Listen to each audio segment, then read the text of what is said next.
Jabroni General here, back with another video. And it is a cold, wet morning here in Las Vegas. And I figured I'd give this old fart here a nice cold start for you. Since the last video, I got some wheel skins for it, so that's nice.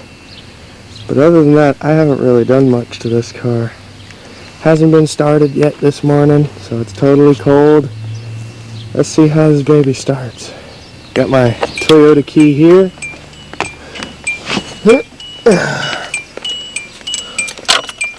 Key in the ignition. Let's give her a couple of pumps. And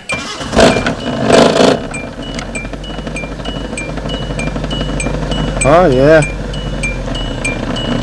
Right to life. Right to fucking life. Oh, gotta do this before the rain comes back. Sorry, I got the towel here to protect the camera in case it does start raining. I don't want to ruin this camera. Hello. Let's go out the exhaust here. Yeah, it smells like old car back here. Starting to puff a little bit of condensation out. Ugh.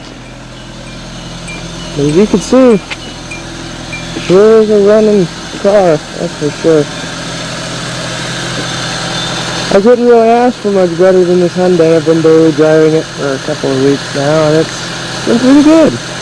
I gotta do the back brakes on it because the shoes are so bad that they're, you know, cracked and chipped. They're really bad. They're just bad. Front pads are new though, so I still feel safe on the road at least. The motor mount still needs replacing. I mean, you could hear when the steering wheel started to vibrate when I started it up. But that's okay. Yeah, there we go. It's starting to come out.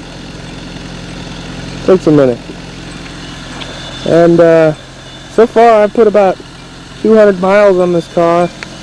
Just in town driving, and that's been about a tank and a half of gas. So that's not too bad. It's great gas mileage, and I think it looks cute. I mean, is it you know, pretty? No, it's fugly. But I mean, at least it looks different from everything else on the road. Except maybe a Honda Accord. It does look kind of like a Honda Accord. Look at that. Running great. I'm just going to be pretty much fixing this car up, doing the here's and there's, and keeping it clean and straight and original. And daily driving it, of course, because if I wasn't going to drive this car, then why the hell would I have bought it, right? But I'll see you guys in the next video. I hope you enjoyed this one. And I'm going to continue to enjoy my Hyundai.